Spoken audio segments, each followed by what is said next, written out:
we've heard a lot of these names. We hear Hawkins, and the other ones is Richard Dawkins. And he has that famous book, of course, The God Delusion, that we've heard a lot about when it has to do with atheism. And he has something called the spectrum of theistic probability. What is that, and how does one use that, and why was that created?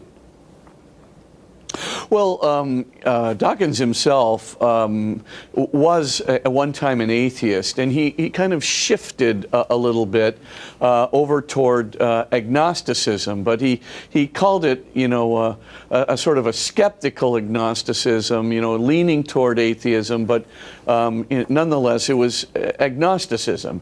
And agnosticism, means I don't know, really. I'm not sure whether God exists or not, which is different from atheism, which is a denial of the existence of God. So on the very, left extreme, if you could put it that way, of the theistic probability, you have there is no probability of God. That would be an atheist. And then, of course, the minute you say, well, there is, some possibility of God, you're on that spectrum of theistic probability.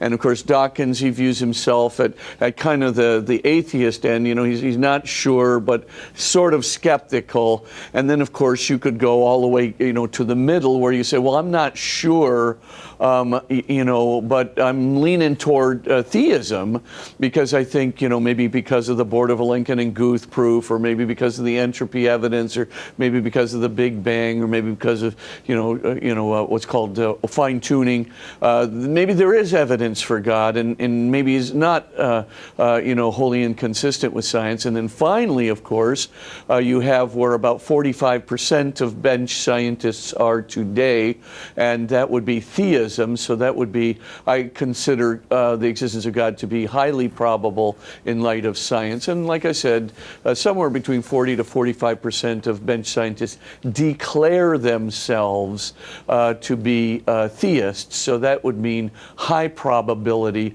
of God's existence. A lot of the ones who don't declare themselves to be theists, by the way, are somewhere in that range of agnosticism, and only really, it's not a huge number are declared atheists. So, but there are certainly declared atheists as well.